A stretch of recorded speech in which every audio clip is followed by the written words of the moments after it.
सभी को राधे राधे, जय श्री कृष्ण। आज फिर हम सावन मास की एक बहुत ही प्यारी कहानी आपके लिए लेकर आ गए हैं। तो कहानी को शुरू करते हैं। एक राज्य में एक राजा रहता था। राजा बहुत ही धर्मी और परोपकारी था। वह अपनी प्रजा को कभी दुखी नहीं होने देता। हर तरफ उसकी जय जयकार हुआ करती थी। लेकिन फिर भी राजा हमेशा उदास रहता, क्योंकि उसके विवाह को काफी समय हो चुका था और उसके कोई संतान नहीं थे। संतान की चिंता में फिर रात दिन डूबा रहता। किसी तरीके से एक संतान हो जाती तो मेरा जीवन सफल हो जाता। इस राजकाज को संभालने वाला उत्तराधिकारी मुझे मिल जाता। यही सोच सोचकर बेचारा परेशान रहता था। उसने सारे जतन किए, पूजा पाठ हवन सब कराए, लेकिन कोई परिणाम ना निकला। अब धीरे धीरे समय बीतता जा रहा था और राजा भी अब बूढ़ा होता जा रहा था। उसे हर वक्त अपने संतान की चिंता सताती रहती। एक दिन की बात है, राजा और रानी मंदिर की ओर जा रहे थे। उन्होंने सोचा, ब्रह्मा जी का मंदिर है, कहते हैं यहाँ पर हवन कराने से संतान की प्राप्ति जरूर होती है। तो वह अपनी पत्नी को लेकर उसी मंदिर में जा रहा था। लेकिन जैसे ही वह मंदिर के द्वार पर उतरा तो वहां पर एक माली फूलों की माला बेच रहा था। उसने जैसे ही राजा को देखा तो नजर घुमा ली और दूसरी तरफ होकर खड़ा हो गया। ये सब राजा ने देख लिया। राजा को बड़ा अजीब लगा, लेकिन उन्हें हवन तो कराना ही था, इसलिए वह मंदिर पहुंच गए और उन्होंने हवन करा दिया। लेकिन हवन कराने के बहुत दिन तक भी उन्हें संतान की प्राप्ति नहीं हुई। अब राजा बड़ा उदास। उधर उसे उस माली की बात भी परेशान कर रही थी कि उसने मुझे देखकर नजर क्यों फेर ली, क्यों वह मुझसे हटकर खड़ा हो गया। उसने उस माली को राजमहल में बुलवाया। माली जब राजमहल में आया तो राजा ने पूछा, हे माली, तुमने उस दिन मुझसे नजर क्यों फेरी थी? ऐसा क्या कर दिया मैंने? मैं तो सबका भला ही करता हूँ, कभी किसी को दुखी नहीं किया, कभी किसी को नहीं सताया। तब माली बोला, राजा साहब, मुझे क्षमा कर दीजिएगा, लेकिन कहते हैं अगर किसी इंसान के संतान ना हो तो सुबह सुबह उसका मुख नहीं देखना चाहिए। उसका मुख देखने से हमारे कार्य निष्फल हो जाते हैं।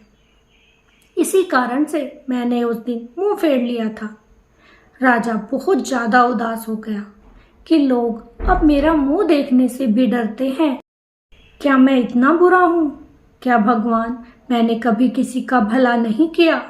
ये सारी बातें राजा सोच ही रहा था कि उसने देखा उसके बगीचे के बाहर एक ब्राह्मण बैठा हुआ है।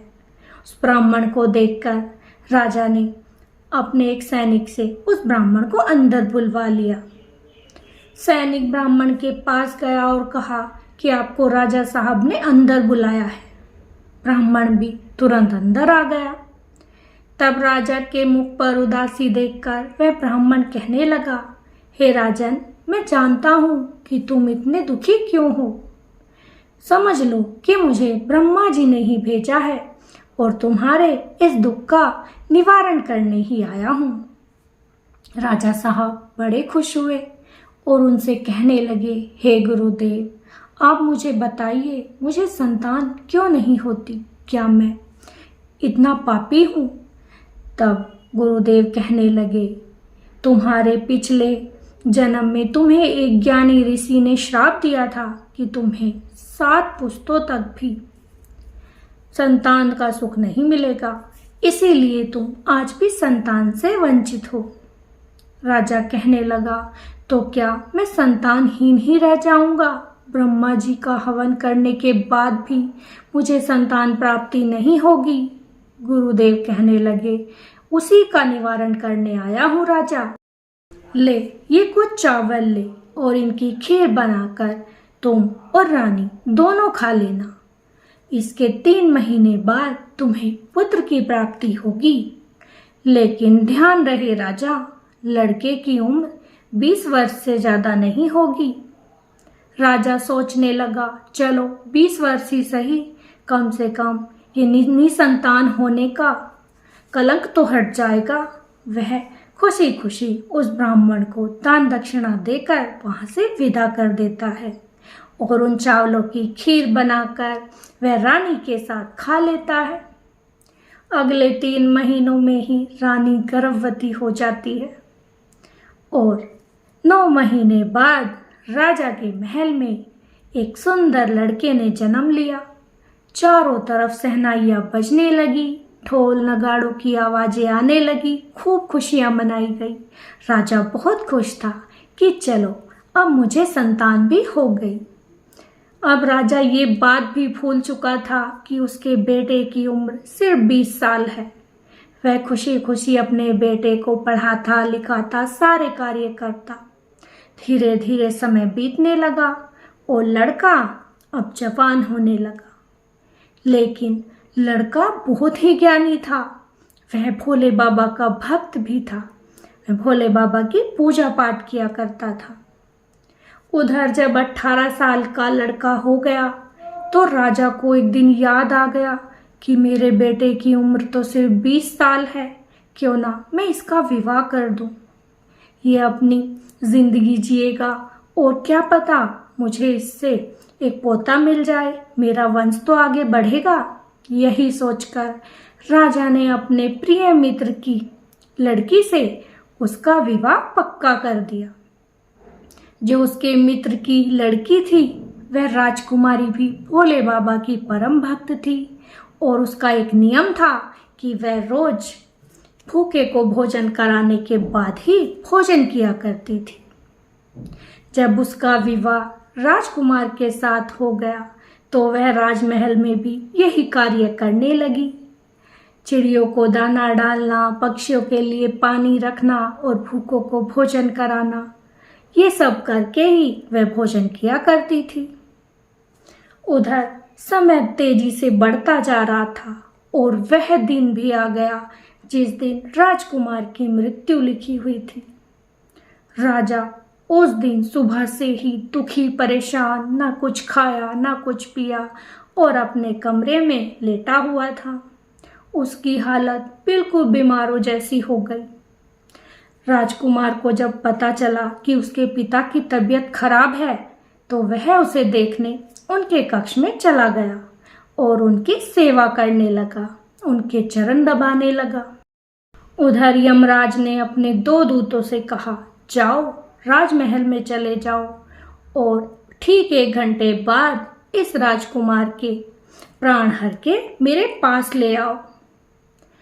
अब यमराज की माया से एक सर्प था, उसे भी ये ज्ञान हो गया कि आज वह राजमहल में घूमने जाएगा और राजकुमार को डसेगा, क्योंकि यमराज ने उसकी बुद्धि वैसी ही कर दी थी। अब वह भी उस दिन घूमते घूमते राजमहल में पहुंच गया और धीरे धीरे राजकुमार के कक्ष में जाकर उसके बिस्तर में छिपकर बैठ गया और राजकुमार का इंतजार करने लगा। उधर राजकुमारी ने अपने राजकुमार के लिए सुंदर भोजन का थाल लगा रखा था कि मेरे पति आएंगे और ये भोजन ग्रहण करेंगे, उसी के बाद मैं खाऊंगी, क्योंकि उस दिन कोई भिखारी उसे नहीं दिखाई दिया था। तो उसने सोचा क्यों ना पहले अपने पति को ही भोजन करा दूं, उसके बाद मैं खा लूंगी। लेकिन पति तो अपने पिता के चरण दबाने में व्यस्त था। उधर दोनों दूत दरवाजे पर खड़े इंतजार कर रहे थे कि कब 1 घंटा हो और हम राजकुमार के प्राण लेकर चले जाएं। उसी गांव में एक भिखारी रहता था। उसकी बेटी गर्भवती थी और अपने मायके आई हुई थी, लेकिन उस भिखारी के घर में भोजन नहीं था। वह गांव-गांव भोजन मांगता, इसी वजह से अब लोग उसे भोजन भी नहीं देते थे। उस दिन उसकी बेटी को बहुत भूख लगी। उसने अपने पिता से कहा, पिताजी मुझे बहुत जोर से भूख लगी है, क्या तुम मेरे लिए कुछ मांग कर ला दोगे? पिता बेचारा बाहर चल दिया। उसने गांव में जब भीख मांगी तो उसे उस दिन किसी ने भीख भी नहीं दी। घर आकर निराश मन से बैठ गया। लड़की बोली, पिताजी मेरे प्राण निकल जाएंगे, नहीं तो मुझे कुछ खाने को ला दो। क्या आज आपको भीख भी नहीं मिली? बेचारा भिखारी रोने लगा और बोला, बिटिया तू चिंता ना कर, आज मैं राजमहल जाऊंगा और वहां भीख लेकर आऊंगा। भिखारी अब राजमहल पहुंच गया। उसने वहां पर भीख मांगना शुरू कर दिया। राजकुमारी ने जब ये देखा तो वह बोली कि ये थाल तो मैंने अपने पति के लिए लगाया था, लेकिन कोई बात नहीं, इस भूखे को भोजन करा देती हूँ। जब पति आएंगे तो उनके लिए और ले आऊंगी। वह पति के लिए लगा हुआ थाल उस भिखारी को दे दिया और भिखारी उसे खुशी खुशी लेकर अपने घर पहुंच गया। तुरंत उसने अपनी बेटी को वो भोजन दिया। बेटी ने इतना सारा भोजन देखकर भगवान का धन्यवाद किया और उसे खाने लगी। जब उसकी भूख मिट गई, उसका मन तृप्त हो गया, तब वह बोली, पिताजी ये भोजन कहाँ से लाए हो? तब पिता ने कहा, बेटी आज मैं राजमहल गया था, वहाँ राजकुमारी ने मुझे ये भोजन दिया है। तब उस लड़की ने हाथ जोड़कर भगवान से सच्चे दिल से प्रार्थना की कि हे प्रभु, आज जिसकी वजह से मेरी भूख मिटी है, मेरे मन को शांति मिली है, तृप्त हो गया है मेरा मन, उसके पति की आयु चौगुनी कर देना, उसे अखंड सौभाग्यवती का वर देना, उसकी जिंदगी सदा खुशियों से भर देना, उसे पुत्र की प्राप्ति देना। इतने सारे वरदान उस लड़की ने सच्चे दिल से उस लड़की को दे दिए। उधर वह सर्प राजकुमार का इंतजार कर रहा है कि कब राजकुमार आएगा और मैं उसे डस लूंगा। उधर यमदूत बाहर खड़े हैं कि अब तो कुछ ही क्षण रह गए हैं राजकुमार के प्राण ले जाने में। और उधर राजकुमार भी अपने कक्ष की ओर चल देता है। राजकुमार जब अपने कक्ष में पहुंचा और जैसे ही वह बिस्तर पर बैठने वाला था, तुरंत भोले बाबा वहां पर प्रकट हो गए और उन्होंने अपनी शक्ति द्वारा उस सर्प को निषेध कर दिया। अब वह ना तो उठ पा रहा था, ना मुंह खोल पा रहा था, वह तो गहन निद्रा में पहुंच गया था। भोले बाबा को वहां पर प्रकट देख दोनों यमदूत भोले बाबा के पास आए और बोले, हे भगवान, आपने ये क्या कर दिया? हमें तो इस राजकुमार के प्राण लेकर जाना था और ये सर्प इसे डसने वाला था, लेकिन आपने सब कुछ बर्बाद कर दिया। हमारा कार्य ऐसे समाप्त नहीं हो सकता। भोले बाबा ने कहा, इसकी उम्र 120 साल हो चुकी है और अब इसे तब तक कोई नहीं ले जा सकता, तुम वापस चले जाओ। दोनों दूत भोले बाबा से घबराकर वापस यमराज के पास पहुंच गए। यमराज ने कहा, क्या हुआ, प्राण लेकर नहीं आए? तब दोनों दूतों ने सारी बात यमराज से कह सुनाई। यमराज ने कहा, नहीं, जो विधि का विधान है उसे कोई नहीं रोक सकता। ये श्राप उनके कुल को लगा है और मैं ये पूरा करके रहूंगा। लगता है मुझे ही जाना पड़ेगा। अब यमराज उस राजकुमार के प्राण लेने चला गया। वहां पर भोले बाबा पहले से ही विराजमान थे। उन्होंने कहा, हे यमराज, तुम इस लड़के के प्राण नहीं ले जा सकते। यमराज कहने लगा, लेकिन बाबा, ऐसा कैसे हो सकता है? इनके कुल को श्राप लगा है और आज इसकी आयु पूरी हो चुकी है, मुझे इसके प्राण लेकर जाना ही होगा। तब भोले बाबा ने कहा, अगर किसी का श्राप लग सकता है तो उसे पूरा किया जाता है, तो क्या किसी का वरदान नहीं लग सकता? एक भूखी लड़की ने इसकी पत्नी को आशीर्वाद दिया है कि वह अखंड सौभाग्यवती रहेगी, उसके सुहाग की उम्र चौगुनी हो जाएगी और तो और उसे पुत्र की प्राप्ति होगी। तो क्या ये तीनों वरदान निष्फल जाएंगे? तब यमराज भी भोले बाबा के आगे झुक गए और उन्होंने प्रणाम करके कहा, तो बताइए भगवान, अब मुझे क्या करना है। तब भोले बाबा ने कहा, अपने पन्नों में इस राजकुमार की उम्र 120 साल लिख दो और उसके बाद ही इसे लेने आना। अब तो यमराज भी वहां से चले गए।